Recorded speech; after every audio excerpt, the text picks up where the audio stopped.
Here's expert advice on problem-solving exams like you'll take in math and science. When you skip the test, what I would recommend is you just take a look at it right off the bat.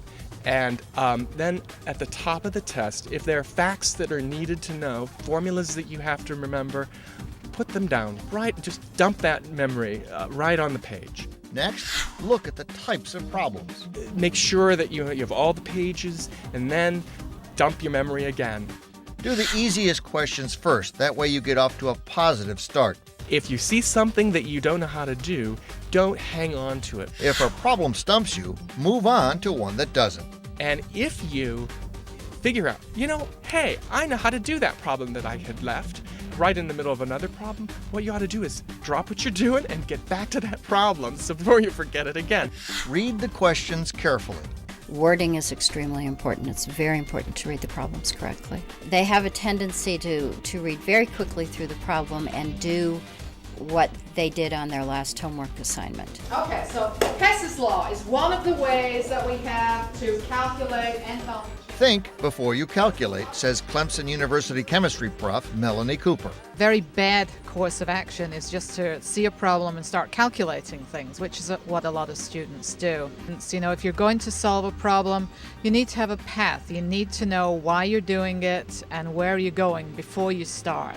Understand the problem, plan your answer, execute the plan, avoiding careless mistakes. Careless mistakes are a big problem, particularly with students who haven't taken a math class for a while. They're not used to having to be careful on every single problem, and they'll make they call them stupid mistakes. Quite often, it's the little things, as this student discovered during a tutoring session when he couldn't solve a problem. 4 times 0 minus, oh, there's a minus, that's why.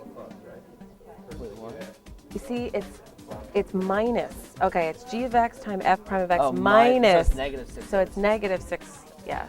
So that should change it.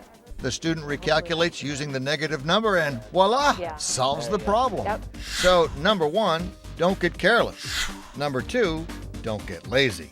A lot of students, particularly on these multiple choice exams where the entire page is taken up with the problem and here's just your choices, they won't even take out another sheet of paper to work the problems on. Use whatever scratch paper is allowed in the exam room. You need to space your work out and so that you can see where you made your mistakes if something doesn't work. Work the problems. You don't get extra credit for finishing early. Sometimes you can work a problem far enough and you recognize, well, it can't be A, B, or C, it's got to be D. And you can, if timing is an issue, you can use that as a technique to move forward at a little bit faster pace. Remember, however, that in a show your work exam, you'll want to work the whole problem all the way through. Finally, let's talk about time management. And preview it so that you can say, all right, I've got 10 questions here.